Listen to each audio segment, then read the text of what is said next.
Welcome to SteamLUG Cast, Season 3, Episode 21. We are recording this live on the 30th of October 2015.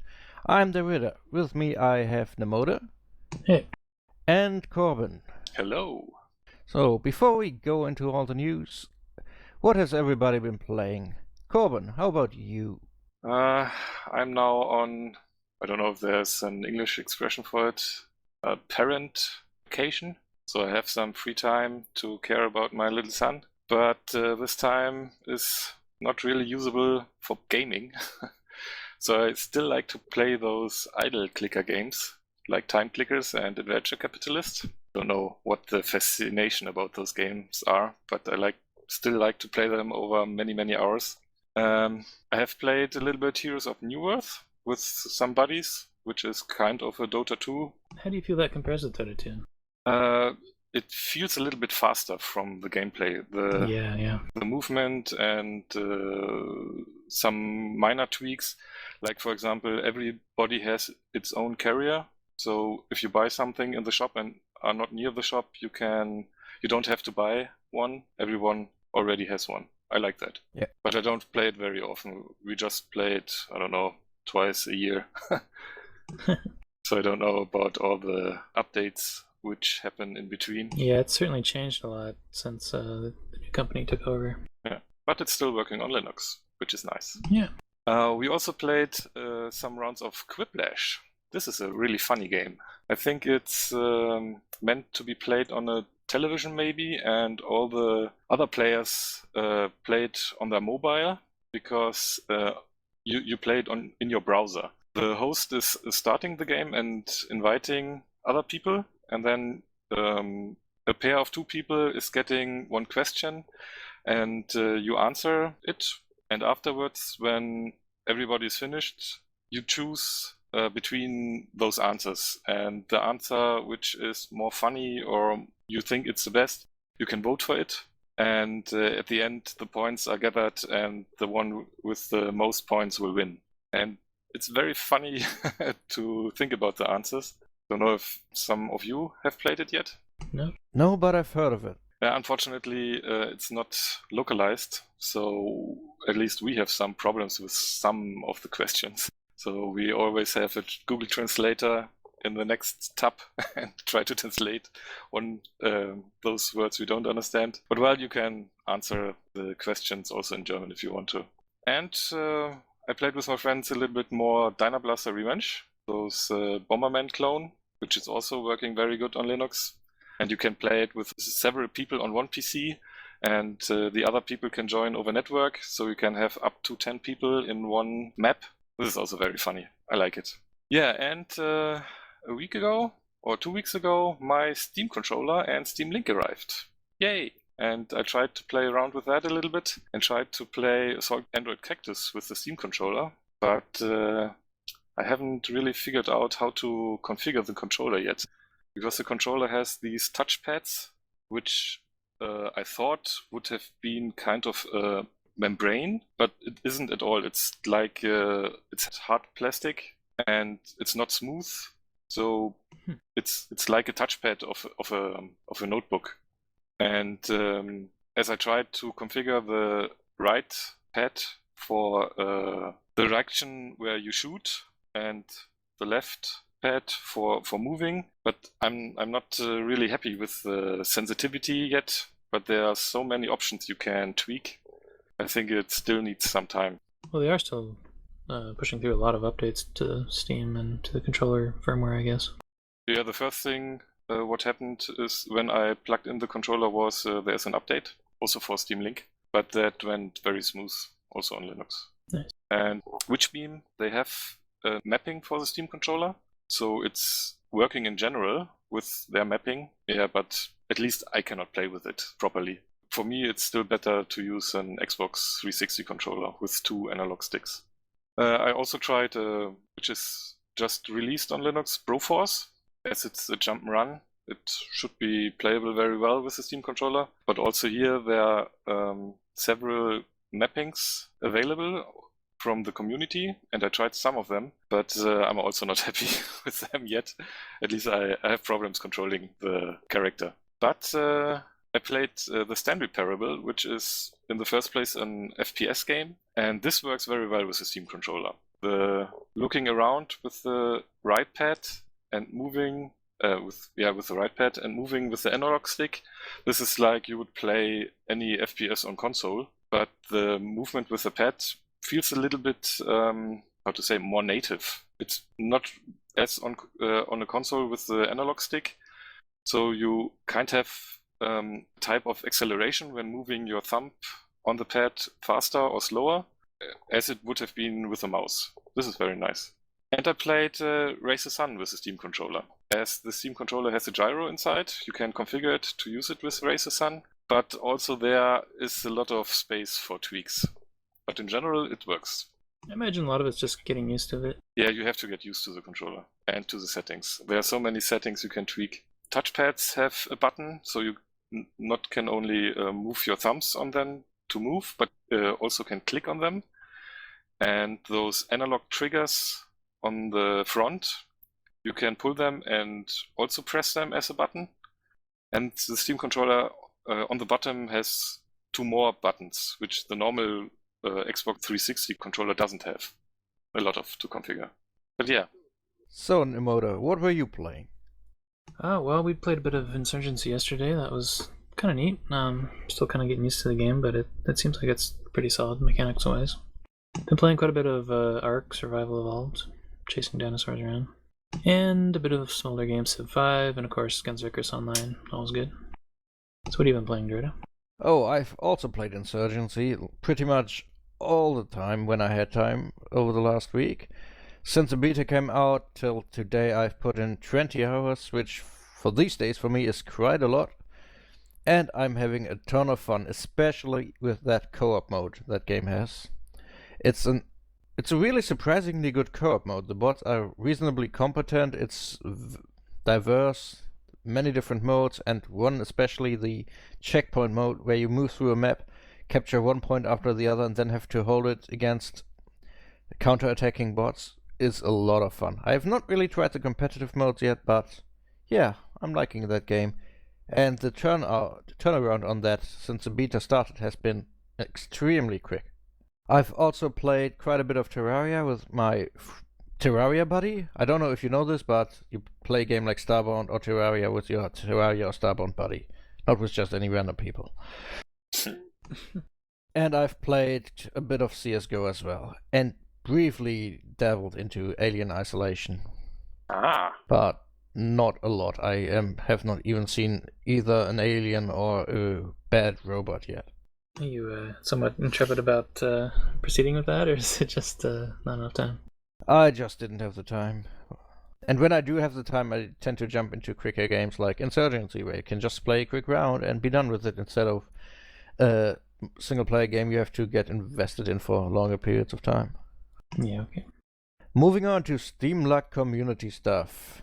Our past events were on the 16th, Altitude, which had a decent turnaround, I believe, but I wasn't there, so tell me about it. Great, nobody else was there. Moving on. I missed that one. No, we played... I've been at the Synergy event. I played it on my Surface Pro 3, and it worked very well. I was impressed about the performance, and we had a lot of fun with it.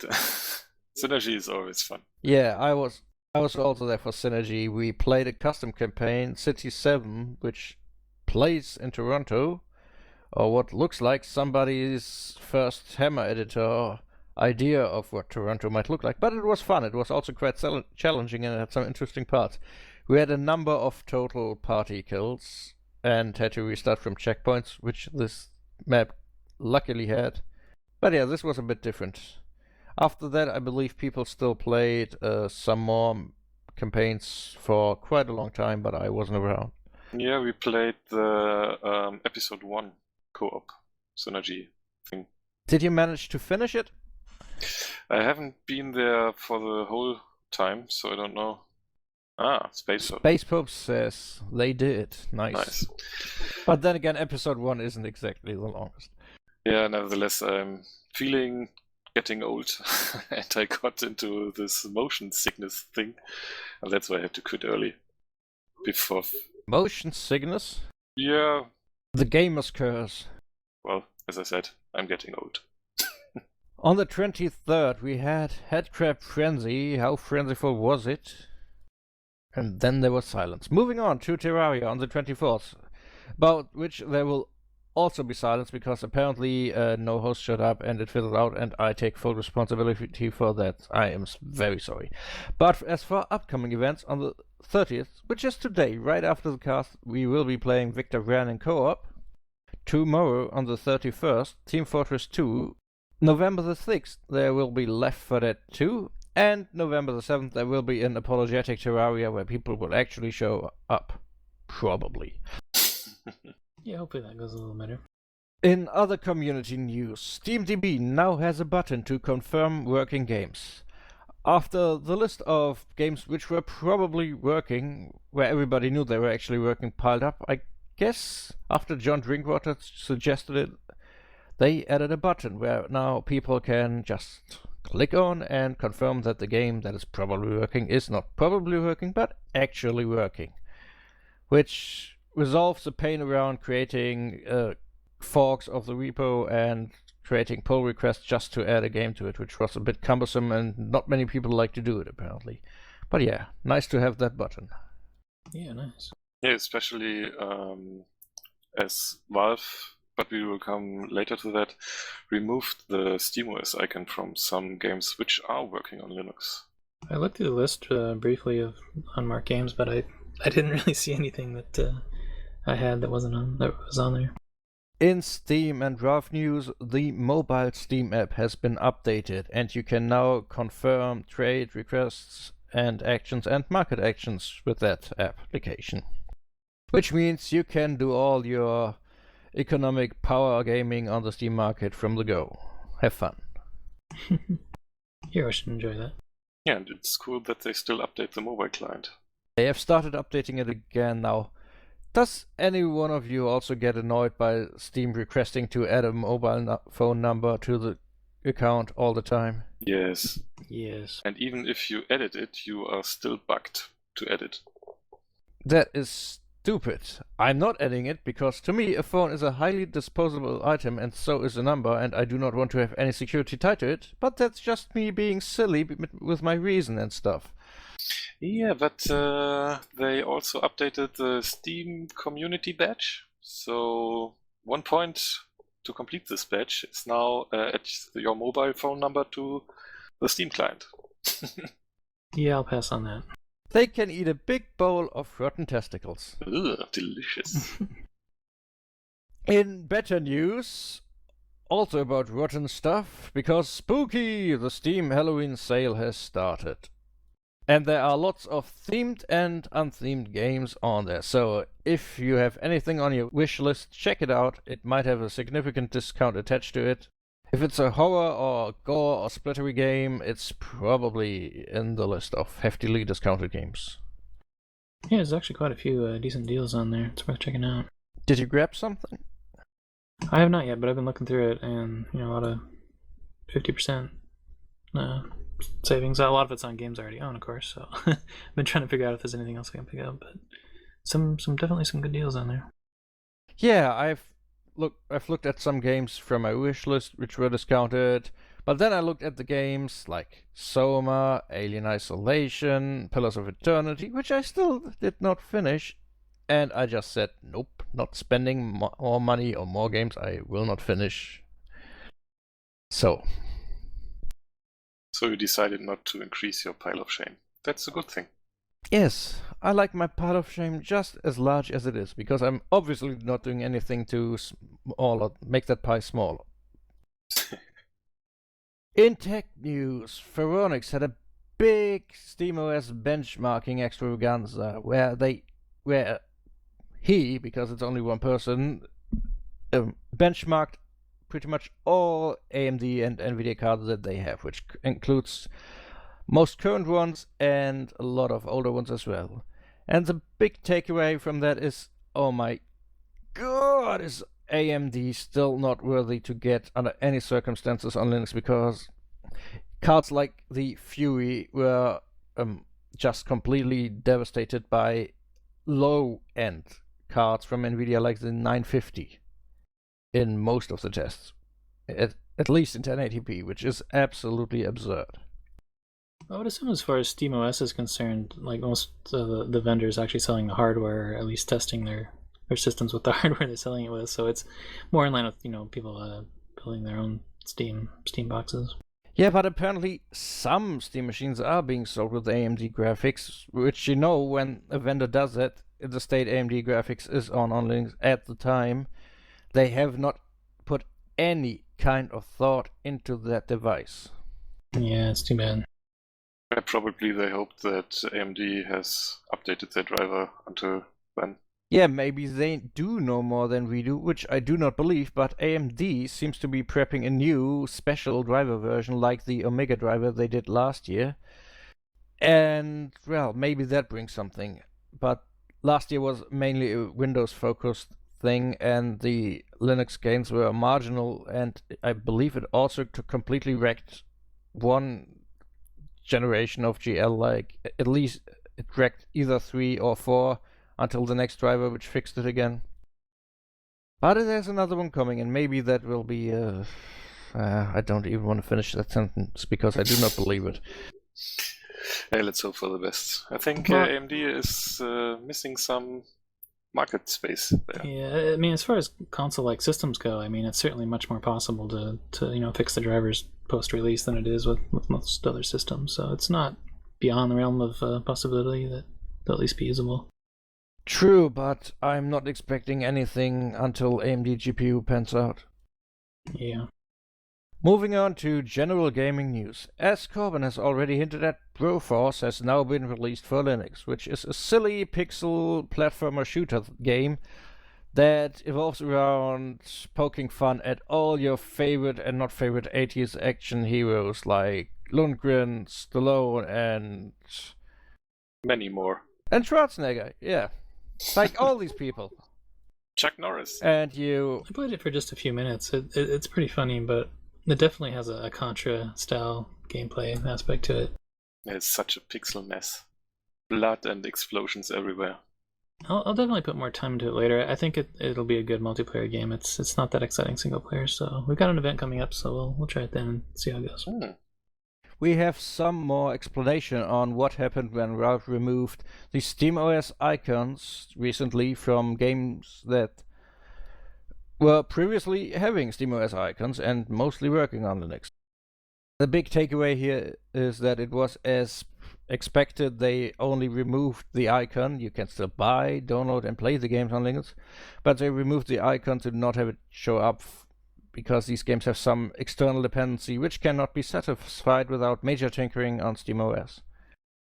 Yeah, I would like that Valve is adding the tux icon again for those games which are running on Linux but maybe not on SteamOS. And if they are running on SteamOS, they will run on your distribution anyway.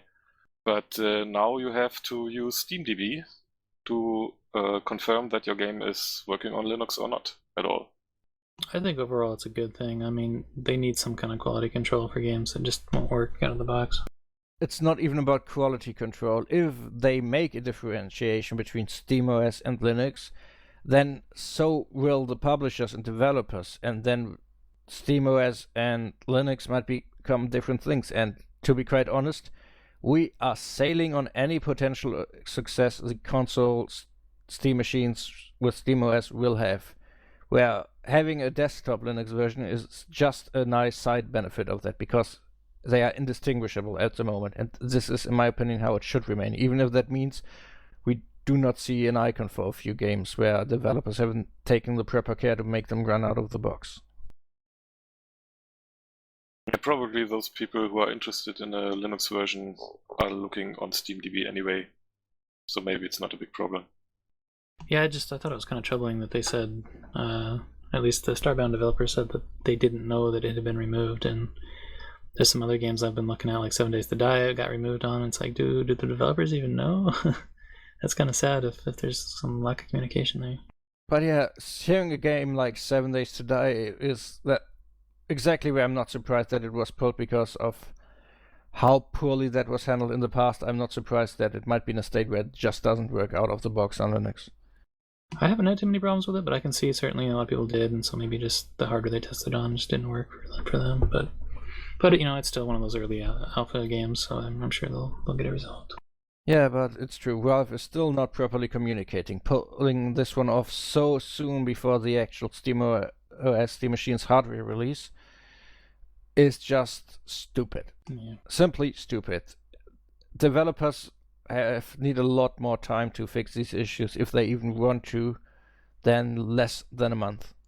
Especially on legacy titles. Some of these titles that were pulled are like the single-person indie dev's title from 2 years ago, which he has shelved and is working on his next thing so he can pay the bills. Yeah, well, I appreciate they're doing it. I just hope they have some recourse to get that re-enabled if people do put the effort in to make sure it all works.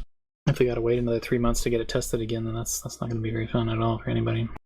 Magica 2 has entered beta for Linux. Any one of you got it? No, not yet. I only have Magica 1, but I don't know if this will come to Linux. Probably not. Don't count on it. But yeah, the game that was supposed to be a MOBA, then they figured out, hey, the MOBA hype is over, let's actually make what people liked about Magica 1 again, is now in beta for Linux, and it seems to be the same silly stuff we had before, just a new version of it. I guess my friend will make me buy it because he loves it and I don't care, but we need something for co-op. How many people can play it in co-op? Good question. Is it still 4? Because it used to be 4. Yeah, then a 4-pack may be interesting. Yeah, there is a 4-pack, so logically it's 4 players. And it's 50% off right now, so if you want to grab it, grab it. Yeah, I was holding off to see what the port actually looked like. I know people were saying that the first Magica game was really, really poorly coded, and that any kind of port of that would have been a mess, so... Yeah, if it looks like a good port, I'll probably pick it up. Yeah, and I have that information from somebody who's actually seen the code. That's it. It's coded absolutely shit. But moving on, Corbin, you take this one over. Alien Isolation has been released! Woohoo! For Linux. Finally. On 29th of September it should have been already released, as we know, but Feral found a game-breaking bug which affected both Linux and Mac versions. So they delayed the release, and now it's released. Very nice. Very good game. John Dinkwater got a copy, and he streamed it, and he will continue streaming. Been looking forward to that for a while. Does he wet his pants? Not yet, because we've been together in Mumble, and if you are not playing it alone, then maybe it's not as scary as it could be. You held his hand, ah. Yeah, he's a big boy though, but... It's always helping. One important note here is for those trying to play on the open source drivers, it is not possible at the moment because the game needs actual compute shaders, ARB compute shaders extension. And, well, you can overwrite whatever you want with Mesa, you don't have these shaders, and it will look like a shitty LSD trip. There's a video of that. Nice. Disco lights. One thing to point out here is that the benchmark option has interestingly not been ported compared to Shadows of Mordor, where it has been ported the last time we were on. Fel delivered something.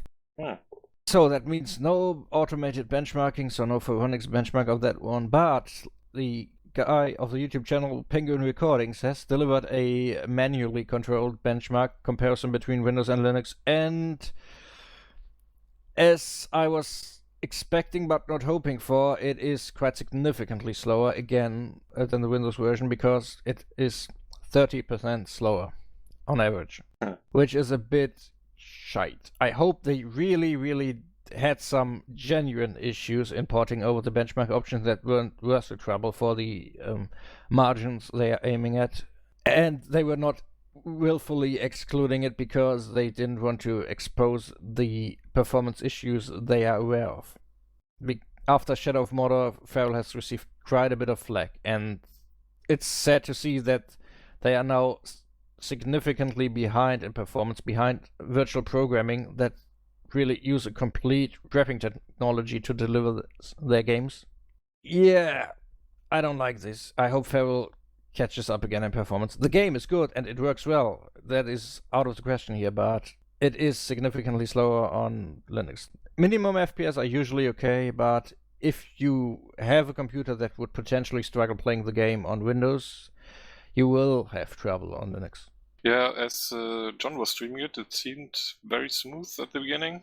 Then something crashed on his PC and he started over, stream again, and then it was a bit laggy. But that was an issue because the first instance of the game wasn't properly closed and it ran in the background all the time. After he killed that instant, it went smooth again. But so far, the graphics looks great. The graphical effects were nice. I didn't see any things that haven't been on the Windows version. No, it's feature-wise, it's on par. It's just the performance. It's the same excellent, highly rated game. Still, same excellent graphics, just 30% less FPS on average. If you can live with that, I certainly can. I bought it, I'm happy with it. Performance on my machine is good, but then again, I have a decent enough machine. I definitely recommend grabbing it, but it's not for the low-end players. Yeah, I'm still missing the DLCs. I haven't played them yet, and I waited till the port so I can play them on Linux, but unfortunately I haven't had the time yet. I'm looking forward to play the DLCs. Oh, so am I. True Expendable, the first movie made into an actual game that plays like the first movie actually played, which is the thing I care more about in Alien Isolation than the base game. Because I love that movie. I don't know all these aliens people which go like, game over, man, game over. I like the first movie the most. It's a real one. It's a genuine article. Yeah, they're both good. But the first one is gooder. Of course. Yeah, and this is a kind of game which is a must stream. It's very interesting to see how different people approach the game. Like John, he was so lucky in some scenes where I died or I didn't get it at the first time, and he just went through it, and I couldn't believe it. I was watching, and I thought to myself, how could this be possible? He's going so easy through the game. I don't know, and it's very, very fun to watch. One important question, though. I don't know if you've played it far enough, any one of you, but is the Door of Terror still in there? The Door of Terror? What do you mean? The game had a door that was just a random door you couldn't open in the game, but when the player character went near it, she started shrieking. Like, I wonder if they fixed that. I have seen that on a video. So Amanda was like she's scared. Yeah. I don't know if that's in the Linux version. I hope it is. Some bugs just don't need to be fixed. Yeah, I hope you will stream it, Derrida.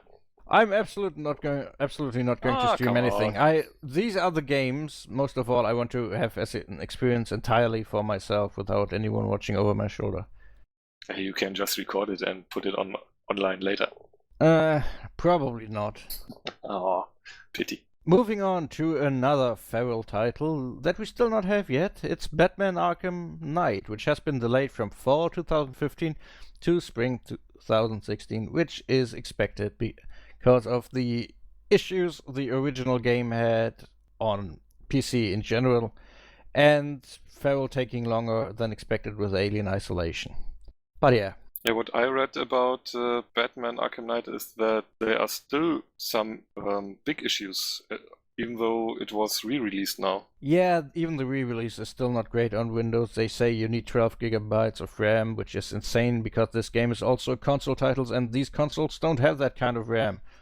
Yeah, it's insane what they are pulling off with a port of a game that's sitting on an engine that is super well established on PC. I can't fathom it. What engine is it? I believe it's Unreal Engine. It is. Unreal 3? Yep. Yeah.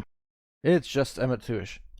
But here's the point where feral could potentially deliver the definite version of the game if they put in enough effort for the port that is actually better than the Windows version, if they in the background fix some things that aren't fixed in the Windows version. Oh, that would be a big surprise. Well, best of luck to them. I guess we'll see in spring. As we mentioned before, Insurgency has been released for Linux after a very quick, very rapidly moving beta phase. And it comes highly recommended. If you are into fairly realistic but not simulation level kinds of tactical shooters, if you think Red Orchestra 1 and 2 or the original Insurgency mod, then you are well served with Insurgency. So, toss these people a couple of your dollars, euros, or pesetas that don't exist anymore. Pesos still exist, yes. So, it seems like a pretty well-designed game. It has still a lot of weird little bugs that are just like all over the place. You get sometimes stuck in a wall, or the game crashes in the tutorial, or just all sorts of weird little quirks. But overall, I mean, the actual design of it seems fairly complete and interesting. yeah, as I've said, I love that co-op mode. Haven't tested the competitive mode much, but it's well played. Has some fairly engaging modes. And it comes quite cheap when it is on sale. Yeah, well, we have an event coming up for it, so we'll see how it goes in multiplayer online, and hopefully play it some more often. Indeed. Here's a surprising one. The original System Shock. Not System Shock 2 we already have, but the original one is coming to Linux as a native port. Yeah, it's the enhanced edition, I think. Yes, widescreen support, all that good stuff. It's in there. It will be on GOG, also will be on Steam. I'm really looking forward to it. Seems like a lot of the old games are coming back. You know, we got Day of the Tentacle, and I don't know if that's coming to Linux. I assume so, but it just seems like a lot of remakes of old games, which is kind of neat. I mean, some of it's just nostalgia, but they do put a decent amount of effort to making them look and run better now. Yeah, I am so going to play that because many people hold this on a higher pedestal than even System Shock 2, which is already quite up there, where they shake hands with Deus Ex and other games of that caliber. Yeah. So I guess Divinity Original Sin has been delayed yet again. Uh-huh. The Enhanced Edition, which was supposed to then finally come to Linux after they completely and utterly failed to deliver on their Kickstarter promise of delivering Divinity Original Sin on Linux. Well, the Enhanced Edition is delayed. It will come to consoles first, which were not even part of the original Kickstarter goal, but Linux and also the Mac version will be delayed, and a lot of Linux users are quite miffed about that situation, especially those that have pledged for the game back in the day. Yeah, and I guess they've got something for the second game they've already trying to raise some money for, and I can't imagine too many Linux users are jumping on that. Aren't they even offering the second one on Linux at all? I don't know, probably not. Well, they've got no one to blame but themselves for that one. Yeah. But here's a game that is actually apparently coming to Linux in the near future. The poster child of DirectX 12 benchmarks, Ashes of the Singularity, is planned to release for Linux via Vulkan. When that arrives, sometime after that we should be seeing that game. I don't know how it plays because I've only ever seen benchmarks about it, but I believe it's a strategy game, and, well, even if it only serves as some kind of technology vehicle, I'm still looking forward to it. Yeah. It looks kind of like a Total Annihilation or game similar to that. And here is a nice little release. The Binding of Isaac Afterbirth expansion has just been released. You can grab it now, it's out. It's also on Linux, like the base game. And it puts more content into your maybe possibly favorite roguelite Binding of Isaac. And I love it when these games that so live on the fact that they have lots of possible iterations and outcomes, that when they get new outcome, it just means the playthroughs will be so much more diverse every time. And have any of you got it yet? I haven't. No. I have the base game, but haven't played it a lot yet. So maybe I'll get the expansion later. Maybe I could give it to my nephew, because he has played the base game more than I did, to earn myself some favorite uncle points, but then again I'm his only uncle, so I've got all the favorite uncle points there are. Borderlands 2. Somebody that actually likes this game. Read about that news point. I don't mind the game. I haven't played it quite as much as some members have, but it looks like they finally updated it and fixed some bugs. I guess the biggest one was not allowing you to bind the extra mouse buttons, so now you can do that. It's going to make a lot of people happy. Yeah, I had that problem as well. Couldn't you also not bind the control key on your keyboard for crouching and stuff like that? Did they fix that as well? I'm not sure. I think they fixed quite a few of those bugs, at least enough to make it usable. Were these bugs also in the Windows version? Because it seemed like this patch is basically only about the game overall, which is mostly the Windows version in people's perspective. I don't know. It could have been a bug with SDL or how they're using it. But yeah, it's nice to see that still getting some love. So moving on to crowdfunding. We have a new game called Indivisible from the makers of Skullgirls. That's Lab Zero.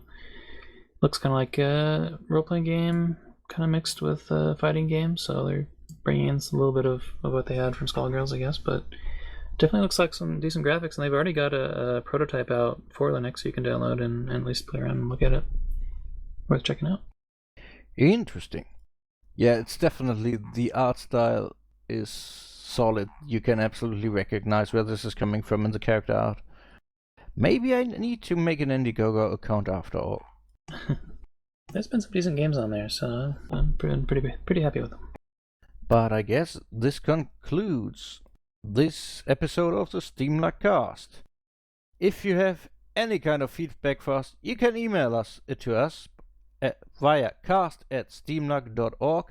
We are also in IRC on Freenode, #SteamLUG, on Twitter @SteamLUG, on Google+, +SteamLUG, and on YouTube, SteamLUG. This has been SteamLUG Cast, and if I say SteamLUG one more time, I'm going to kill myself. See you everybody, and thank you for listening in. Bye bye. Goodbye.